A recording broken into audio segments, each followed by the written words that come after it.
Welcome, everyone. We're back for another episode of Indie Reads Aloud.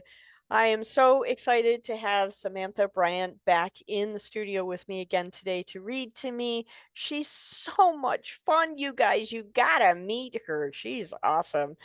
Welcome, Samantha. Hey, I'm so happy to be here.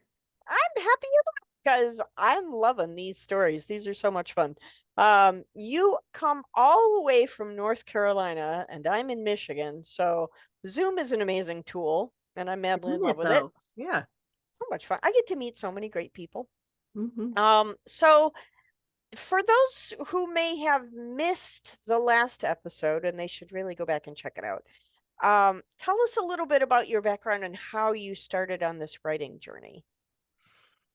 So I'm one of those people who's always written. I started writing with poetry when I was about 6 years old. I had a elementary school teacher who had us copying poems as like a handwriting Oh, exercise, yeah. and some of the poems were by Emily Dickinson, and I was a goner. Yeah. Yeah, I was in love. And so I started that way, and I've always written something, poetry, short stories, diary entries, little plays, all kinds of things. But I didn't make any big push for being a writer in that sense of like actually finishing and publishing things until I turned 42. And I think that's a great year to do it, right? I mean, Douglas yeah. Adams said that's the answer to everything. So, And that is exactly why is because, Douglas told me that was the meaning of life, the universe, and everything. yeah, So I figured that was my cue, right? It was time I to give it a real go. it's as good a reason as any other. Right. So today you're going to be reading from Change of Life, and this is book two in the Menopausal Superheroes series. And I just absolutely love this premise that menopausal women are becoming superheroes. Um, and that they have these wonderful I don't know if I would call them powers. I think it's kind of like a pleasant mix of power and curse. Yes. I think kind of mixed together. Right. Um and it was Yeah, such a especially in delight. the first book when they're trying to figure out how to manage and operate their regular lives with these strange things happening to them. Yeah, and they didn't really know that these things were going to, it's not like they, like with menopause, it's not like you get an advance notice warning, you Right. know? At least we know that menopause exists as a concept and have some idea what has happened to other women. But in these books, superheroes are fiction within world, right? There aren't other superheroes. So Right. the idea of the superpowered aspects happening was totally blindsiding the characters. I just think it's an amazing series. It's so much fun. Oh, thank you. Um, so tells I I love the opening line of your synopsis. It says, "This is for book two, Change of Life," and the opening line reads, "With great power comes great frustration." And I find that to be so apropos to everything. Right. So tell me a little bit about this book, book two in the series.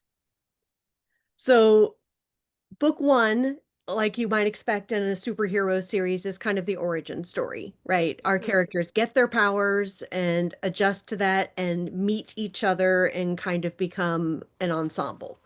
So, um, at the end of that book, then they know each other, they've started to build relationships and friendships, and the question is always what happens next. So in Change of Life, the characters are invited to join a secret organization that they never knew existed before this. This is so great. This I know. It's is just so called The fabulous. Department.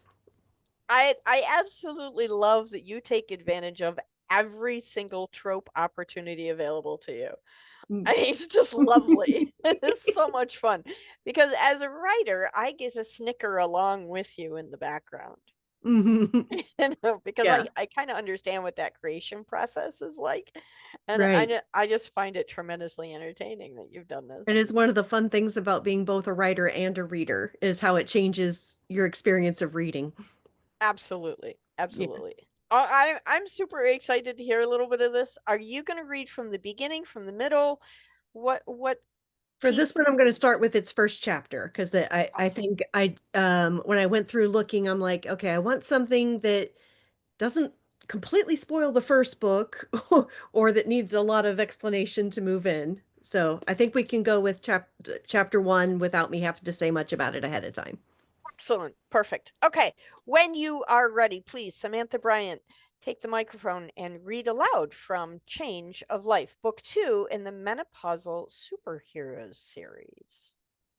Okay, so this is chapter one called Linda Makes a First Impression. Linda Alvarez strode across the gymnasium floor, trying to remember to keep her shoulders back, her hips straight, and to take long steps as her husband had coached her.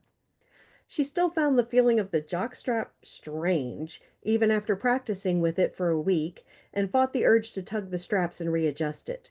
She nearly stumbled and hoped she passed it off as style instead of clumsiness. The gym had been abuzz with activity when she walked in, but it went silent in a wave as she made her way to the desk at the far wall. She could feel the eyes of the other agents on her and knew the director had been right about the attention that her case had garnered in-house. Even at the department, where they specialized in the unusual, where their cases weren't just classified, but often unclassifiable, a man with such incredible strength was a person of interest. Linda was grateful the director had agreed to keep the rest of her story quiet.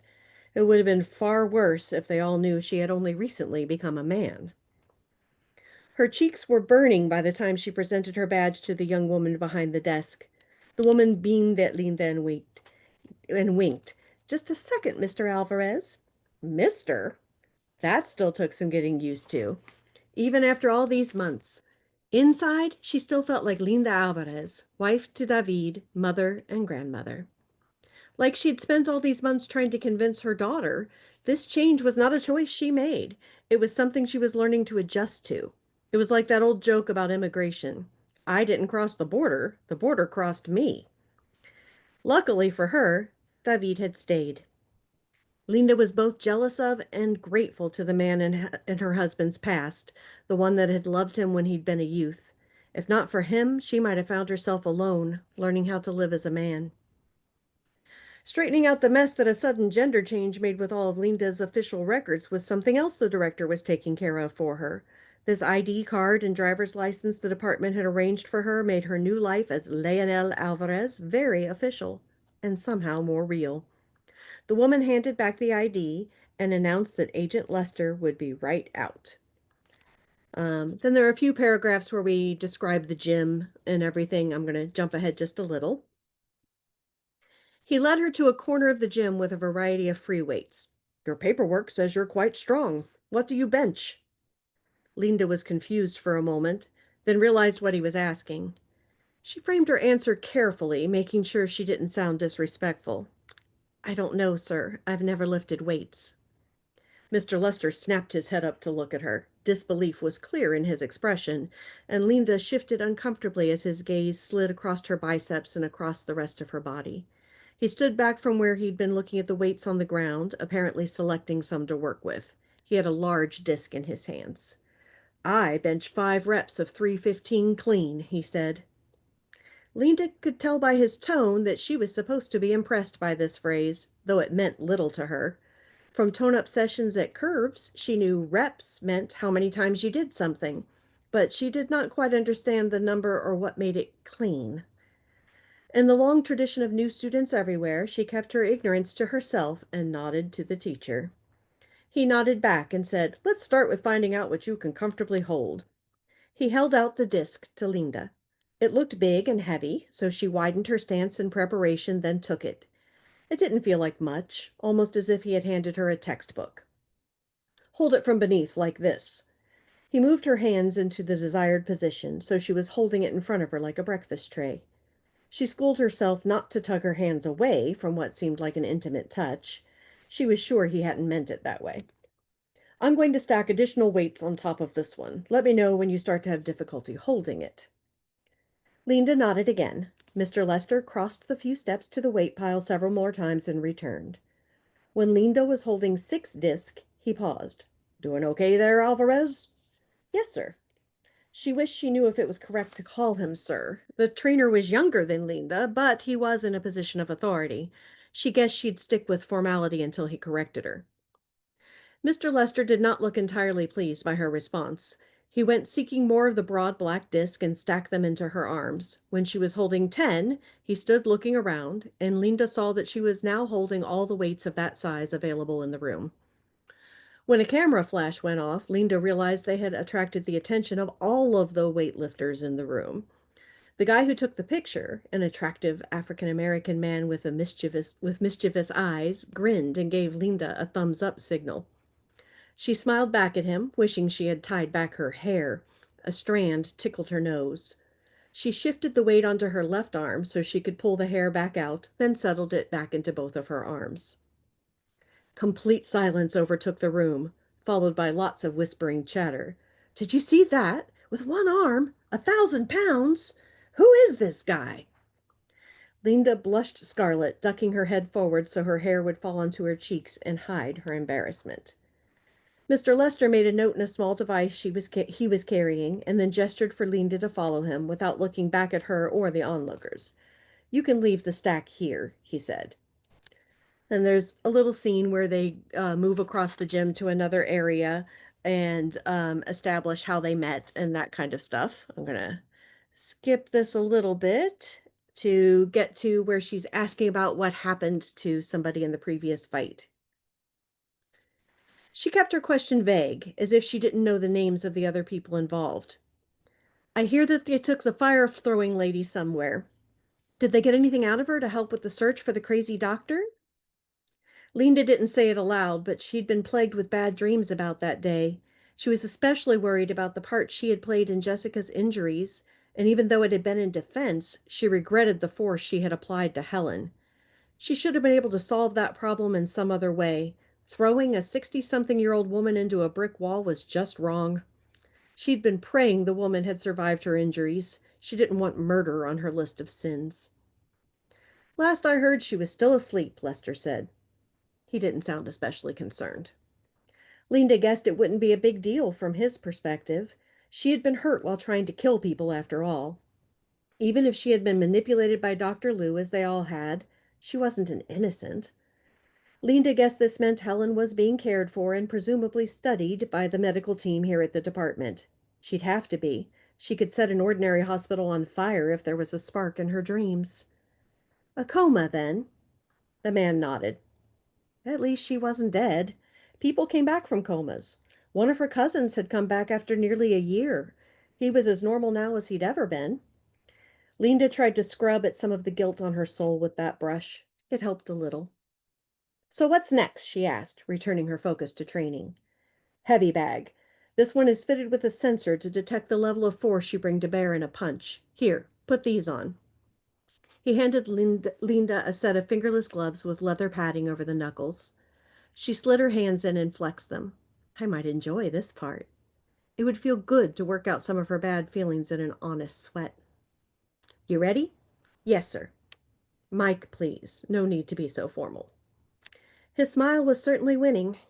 Linda felt a tingle of response in her pants and told herself to focus. She'd be working with a lot of handsome men here at the department. She couldn't go all weak-kneed every time one of them smiled at her. She guessed her brothers hadn't just been pulling her leg when they talked about the lower head having a mind of its own. She was still adjusting to the way her body responded when she felt attracted to someone, especially when it wasn't her husband. I'm ready, Mike. For the next few minutes, she followed Mike's directions and jabbed at the punching bag gently from different angles and with different kinds of thrust. When she seemed to have the motions down, he said, All righty then. Let's see what you can do, killer. The word jarred her. Killer? It's just a word, she told herself. Just something guys say to pump each other up. Focus. So focus she did. Her next punch threw the heavy bag through the cinder block gymnasium wall and out the other side, wedging it into a soda machine in an alcove across from the gym. Sparks flew out of the crumpled machine, now visible through the gaping hole in the gymnasium wall. People ran to see what had happened, and Linda cringed. I'm so sorry. I know a guy who can fix this. And that's the end of chapter one. Oh my gosh, that's so much fun. Oh my goodness. Okay, so there's that. Yeah. Wow. I'm still trying to recover. That's fantastic. Um, so you get to play with a lot of really fun things in these stories. Oh, yeah, Um, absolutely. and we talked earlier about tropes, and that's one of those writerly word things that, secret Mhm. code for stuff in our universe. What do you think was First of all, I guess I'd like to ask this, and so it's kind of a two-part question. So the first part of the question is, um, were you actively, um, premeditatively introducing these tropes into the story? Um, yes and no. I'm very steeped in superhero myself, having been a fan since I was a small child. And Okay, so to some extent, I feel like the tropes just are there. I don't even have to reach for them, just supernatural. right. Yeah, Um, but then sometimes I'm particularly reaching for a particular trope with the thought of how I might do that one a little bit differently. So it that depends. was Yeah. yeah, that was going to be the next part of the question was how is there a particular trope that you thought about using but thought, oh, I don't want to overuse that. How can I put a spin on it? Was there one of those where you were really kind of dismantling it so that you could rearrange it differently? Well, okay, so there's a thing in a lot of hero stories that the heroes have to be alone, right? Mm-hmm. That, that hero life is a choice between having regular things like partners and friends and families and Yeah, being it's a hero. kind of like that same idea that writers have to live in solitary, writers' Yeah, garrets you're supposed to be a little crazy and live in a above. garret Yeah, someplace. and you have to sip wine and live above a cheese shop in Paris. Otherwise, what you produce is Yes, but nonsense. how you're supposed to afford it since you're supposed to be doing this for the love, I Yeah, don't know. right, right. So superheroes have that similar thing going on, that brooding solitude to make them who Right. they are, right? And none of my superheroes are particularly brooding. And Right. they worry, they fret, but they're not brooders. Yeah. And I also even the biggest loner among the group is Patricia, who she's the lizard woman of Springfield. And even she's not alone. She's got colleagues, and then as the series goes on, she starts to make friends and build, strong relationships and rebuild some of her old relationships that have been damaged. So I think that's a trope that I don't like in hero fiction. And so I very purposely wanted my heroes to keep their networks, to have their people around them. Well, and I think too, you're writing superheroes for women, Yes. right? Superheroes for men, I think, are much more singular. Yes, I can see that being a bit of a gender divide in there. Yeah. One of my taglines when I'm advertising these are like, these are not your father's superheroes. Right. And no, they're not. They might be your grandmothers, but Yeah, but not your if she had fathers. any. Right. Yeah. So fun. Oh my gosh. Another book to add to my ever-growing TBR. Thank you so much for joining me on the podcast. I know you're going to come back and read the rest of the series, and I'm Oh, really yes. looking forward to it. Thank you so much for coming in today. Thank you.